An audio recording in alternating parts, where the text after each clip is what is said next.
Considering how Konami have released an unfinished game with eFootball 22, it's quite embarrassing that it has way more career mode relevant game faces than FIFA 22. Now this video could have been double in length, but I decided to focus on the younger high potential players. Now the first two players, it's quite obvious why they have a game face in eFootball and not in FIFA, and that is due to Man United's partnership with Konami.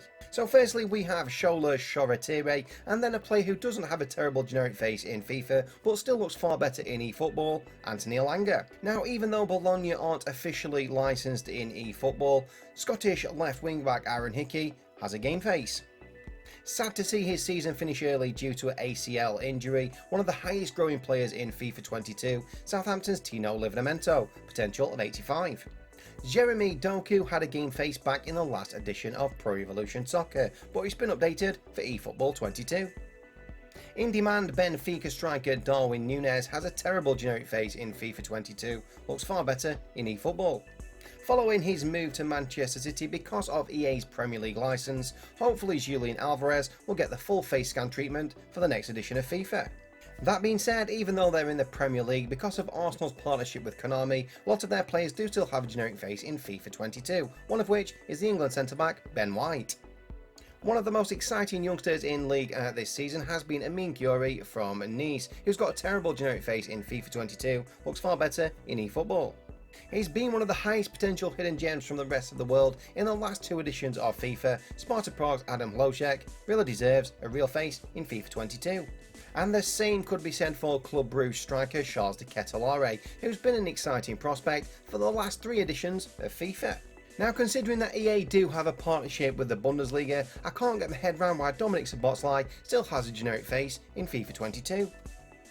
The second Arsenal player who sadly do have a partnership with Konami, Emil Smith-Rowe, certainly deserves at least a custom face in FIFA.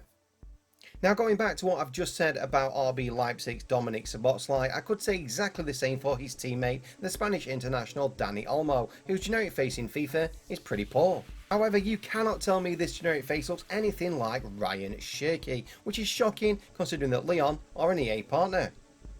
Now the Eredivisie is licensed both by Konami and by EA, but there's no prizes for guessing who has the more game faces, including Ajax's centre-back Jurrien Timber with a potential of 88.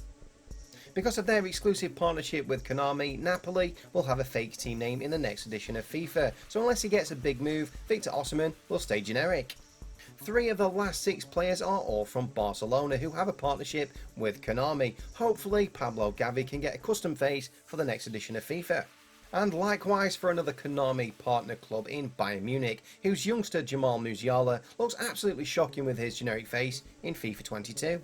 Now RB Leipzig aren't even in eFootball, so how come they have three of their best players with game faces? We've already seen Szoboszlai and Olmo, and joining them is the Croatian centre-back Josko Gvardiol. Now as far as generic faces go in FIFA 22, Barcelona centre-back Ronald Araujo isn't too bad, but he still looks far superior in eFootball. Now Brazilian winger Antony actually had a game face in Pro Evolution Soccer before he transferred to Ajax, but he definitely deserves with a potential of 89 to look better in FIFA.